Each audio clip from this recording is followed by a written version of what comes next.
Supreme court की जानिब से आज फैसला सुनाया गया है। तहरीक इंसाफ मखसूस नशिस्तों से महरूम हो गई। सुप्रीम कोर्ट ने फैसला सुना दिया। 7 जजेस की अक्सरियत के साथ नजरसानी दरखास्तें मंजूर कर ली गई।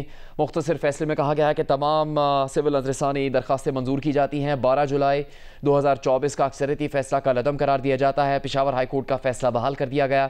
2 जजों जस्टिस आयशा मलिक और जस्टिस अकील अब्बासी ने पहले दिन ही इन दरखास्तों को मुस्तरद किया था। जस्टिस सलाउद्दीन पवर ने आज बेंच से अलहदगी इख्तियार की। सुप्रीम कोर्ट के फैसले के बाद कौमी असम्बली में हुकूमत को 2/3 अक्सरियत मिल जाएगी। सुप्रीम कोर्ट ने पाकिस्तान तहरीक इंसाफ को मखसूस नशिस्तें देने का 8 जजेस का फैसला कल अदम करार दे दिया। पेशावर हाई कोर्ट का फैसला बहाल। जस्टिस अमीनुद्दीन खान की सरबराही में 10 रुकनी आईनी बेंच ने 17 समातों के बाद फैसला सुनाया। फैसला 7 जजेस की अक्सरियत से दिया गया है। 4 सफात पर मुश्तमिल मुख्तसर फैसले के मुताबिक नजरसानी बेंच 13 जजेस पर मुश्तमिल था। 2 जजेस जस्टिस आयशा मलिक और जस्टिस अकील अब्बासी ने पहले दिन ही इन दरख्वास्तों को मुस्तरद कर दिया था। जस्टिस सलाहुद्दीन पवर ने बेंच से अलहदगी इख्तियार की। 7 जजेस की अक्सरियत ने नजरसानी दरख्वास्तें मंजूर की।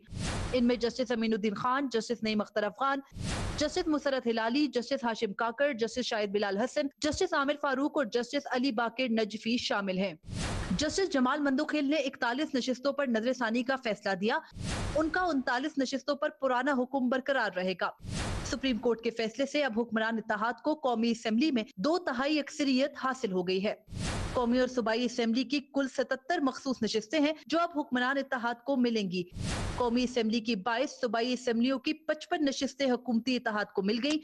हुक्मरान इत्तेहाद को कौमी असेंबली की 19 खवातीन, 3 अकलियती नशिस्तें मिल गई हैं। खैबर पख्तूनख्वा में खवातीन की 21 और अकलियतों की 4 नशिस्तें शामिल हैं। पंजाब असेंबली में खवातीन की 24, अकलियतों की 3 नशिस्तें हैं।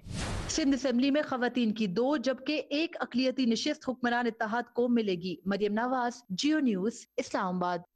वज़ीर आज़म ने मखसूस नशिस्तों से मुतालिक सुप्रीम कोर्ट के आईनी बेंच के फैसले का खैर मकदम किया है। कहा कि फैसले से आईन और कानून की बालादस्ती कायम होगी।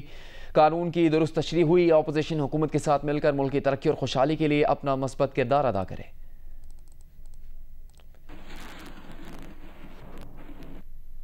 तहरीक इंसाफ के चेयरमैन बैरिस्टर गौहर ने सुप्रीम कोर्ट का फैसला मायूस कुन और नाइंसाफी करार दे दिया। जियो न्यूज से गुफ्तगू में कहा कि आज आइन की गलत तशरीह हुई है। वक्त बताएगा कि यह फैसला गलत है। इस फैसले से बहुत मायूसी हुई है, बहुत नाइंसाफी हुई है। इस किस्म के फैसले का आना तो कभी शायद कानून की किताबों में नहीं सुना था। पहली बात तो यह है कि 13 जजेस के मुकाबले में 8 जज का फैसला, जो 13 मेंबर का बेंच था उसमें 8 जजेस ने हमारे हक में फैसला कर दिया था। 2 मरतबा उन जजेस साहिबान ने यूनानिमसली एक्सप्लेनेशन दे करके ये कहा था कि यही उनका राइट है, अफर्म किया था। और इलेक्शन कमीशन के जो रिव्यू के साथ एप्लीकेशन आई थी उन पर भी उन्होंने राय दे दी थी कि यही प्रिवेल करेगा। और हुकूमत ने ये सीटें लेने के लिए जो कानून साजी भी की है उस पर भी सुप्रीम कोर्ट ने राय दी थी और इसको किसी ने चैलेंज भी नहीं किया था। लेकिन ये जो राइट्स हमसे ली गई हैं ये नाइंसाफी है, ये आइन की गलत इंटरप्रिटेशन आज हुआ है। मुस्लिम लीग नून के राना सनाउल्लाह ने कहा कि फैसले के नतीजे में इत्तेहादी हुकूमत को 2/3 अक्सरियत हासिल हो जाएगी और नून लीग भी अपने तौर पर सादा अक्सरियत के करीब पहुंच जाएगी। तहरीक इंसाफ को अपने ही फैसलों का नुकसान हुआ। जिस जमात ने खुद इलेक्शन नहीं लड़ा उस जमात को मखसूस नशिस्तें नहीं दी जा सकती।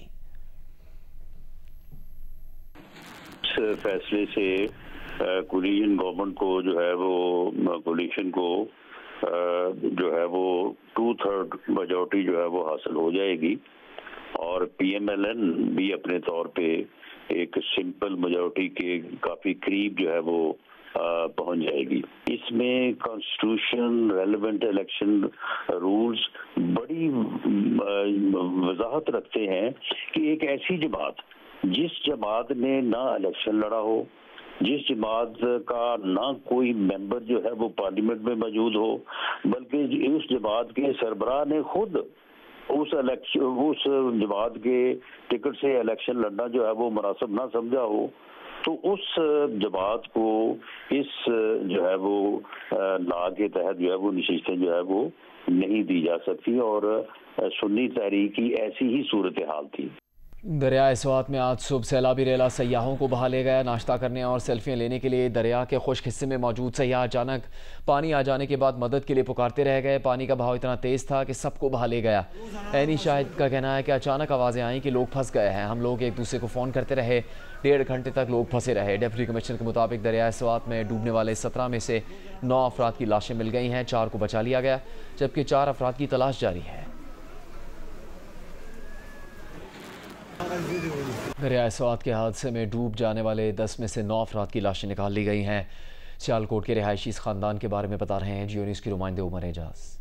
मैं इस वक्त मौजूद हूँ सियालकोट की तहसील डस्का के एक नवाही इलाके में।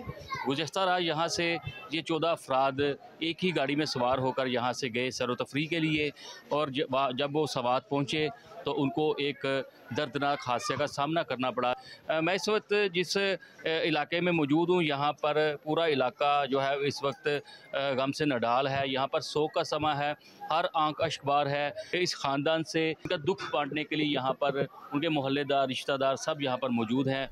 अमरीकी सुप्रीम कोर्ट ने मातहत अदालतों को सदारती अहकामात के खिलाफ ऐसे फैसले देने से रोक दिया जिनका असर मुल्क गिर हो। इससे पहले वाशिंगटन, मैरीलैंड और मैसाचुसेट्स की रियासती अदालतों ने अमेरिका में पैदा होने वाले बच्चों की अमरीकी शहरियत का हक महदूद करने के सदर ट्रंप के हुक्म पर अमल दरामद रोक दिया था। अमरीकी सुप्रीम कोर्ट ने फैसला 3 के मुकाबले में 6 की अक्सरियत से दिया। सुप्रीम कोर्ट के इस फैसले के बाद बर्थ राइट सिटीजनशिप ख़त्म करने का सदर ट्रंप का एग्जीक्यूटिव ऑर्डर बरकरार रहेगा। अमरीकी मीडिया का कहना है कि कुछ रियासतों में सदर ट्रंप के हुक्मनामे का इतलाक फौरी तौर पर होगा।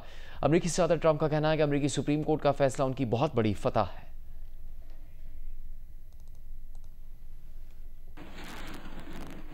वज़ीर आज़म शहबाज शरीफ ने कहा है कि पाकिस्तान के खिलाफ भारत की बिलाजवाज़ जारियत पर अल्लाह ने हमें शानदार फतह दी। अफवाज पाकिस्तान, सियासी क़यादत, अवाम और मीडिया ने दुश्मन के अज़ाइम को खाक में मिलाया। पाकिस्तान की फतह से अक़वाम आलम में पाकिस्तान का वक़ार बुलंद हुआ। अरकान पार्लियामेंट से गुफ्तगू में वज़ीर आज़म का कहना था कि बिलावल भुट्टो की क़यादत में वफ़द ने भारत के नापाक अज़ाइम को दुनिया के सामने बेनकाब किया।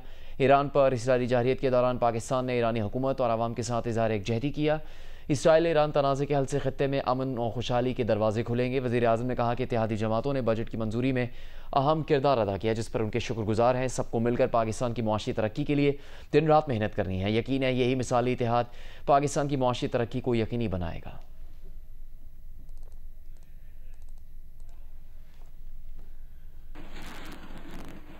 Army chief field marshal Syed Asim Munir का कहना है कि हम भारत को वाज़ेह पैगाम देते हैं, पाकिस्तान ने ना पहले इसकी इजारादारी कबूल की और ना कभी करेगा।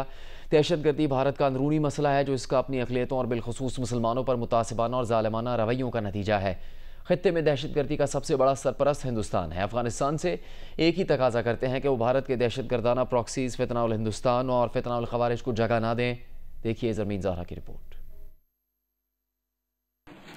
Army chief field marshal Syed Asim Munir ने आर्मी एडिटोरियम में सिविल सर्विसेज अकेडमी के 92वें कॉमन ट्रेनिंग प्रोग्राम के अफसरान से खिताब में मुल्की तरक्की और इस्तेहकाम के लिए अवाम, हुकूमत और अफवाज पाकिस्तान के दरमियान मजबूत ताल्लुक को नागजीर करार दिया। इन्होंने कहा कि रियासत की तमाम इकाइयों में हम आहंगी की बुनियाद सिविल ब्यूरोक्रेसी और पाकिस्तान की इंतजामिया है और ये भारी जिम्मेदारी आप पर आयद होती है। फील्ड मार्शल ने मार्का हक का हवाला देते हुए कहा कि इसमें रियासत की तमाम इकाइयों ने मिसाली इत्तेहाद और अमांगी का मुजाहरा किया। पाकिस्तान ने LOC से समंदर तक हिंदुस्तान की बिलाजवाज जारियत का मौसर और भरपूर जवाब दिया, क्योंकि पाकिस्तान हक पर था और अल्लाह की मदद शामिल हाल रही। इनका कहना था फौज पाकिस्तान जदीद जंगी तकाजों से हम आहंग होकर हम वक्त तैयार है। भारत को वाज़ेह पैगाम देते हैं कि पाकिस्तान ने कभी इसकी इजारादारी कबूल की है और ना कभी करेगा। इन्होंने दहशतगर्दी को भारत का अंदरूनी मसला करार दिया जो इसकी अक़लियतों बिलखुसूस मुसलमानों के साथ मुतस्सिबाना रवैये का नतीजा है। आर्मी चीफ ने कहा कि खित्ते में दहशतगर्दी की सबसे बड़ी सरपरस्त सियासत भारत है। बहैसियत कौम पाकिस्तानी हम कभी भी हिंदुस्तान के आगे झुके हैं और ना कभी झुकेंगे।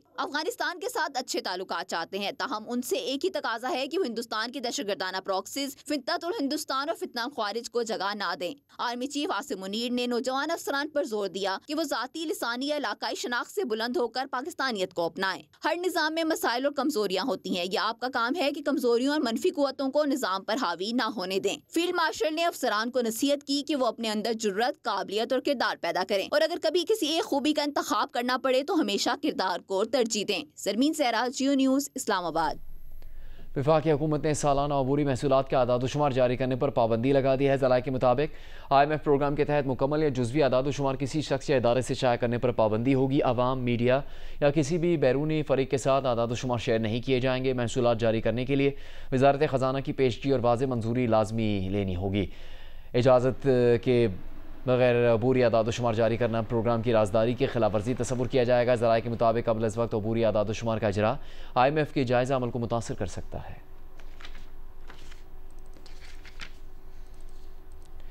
कराची में आज 3 तैयारों के साथ मुख्तलिफ वाक़यात रोनुमा हुए, जिसके बाद तैयारों को ग्राउंड कर दिया गया। कराची से जद्दा जाने वाली गैर मुल्की एयरलाइन के इंजन में आग लग गई। हंगामी लैंडिंग के बाद मुसाफिरों की इमिग्रेशन मनसूख कर दी गई। एयरपोर्ट ज़राए के मुताबिक कराची से इस्तांबुल जाने वाली गैर मुल्की एयरलाइन की एक परवाज़ से परिंदा टकरा गया, जिससे तैयारा परवाज़ के काबिल न रहा।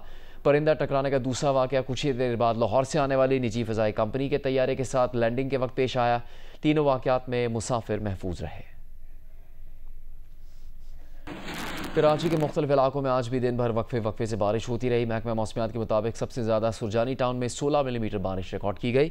नॉर्थ कराची, औरंगी टाउन, जिना टर्मिनल, सादी टाउन, गुलशन मेहमा, नाज़िमाबाद, PF बेस, मसरूर और फैसल बेस पर भी बारिश हुई। सिंध के मुख्तलिफ अजला में आइंदा 48 घंटों के दौरान मूसलाधार बारिश का इम्कान है। NDMA के मुताबिक कराची, हैदराबाद, सखर, थरपारकर, बदीन, उमरकोट और दीगर अजला में शदीद बारिश की पेशगोई की गई है। पंजाब, खैबर पख्तूनख्वा और सिंध के बेशतर इलाकों में आंधी के साथ मूसलाधार बारिश का अलर्ट जारी किया गया। इस्लामाबाद, लाहौर, रावलपिंडी, फैसलाबाद, गुजरांवाला, मियांवाली में तेज़ हवाओं के साथ बारिश मुतवक्के है।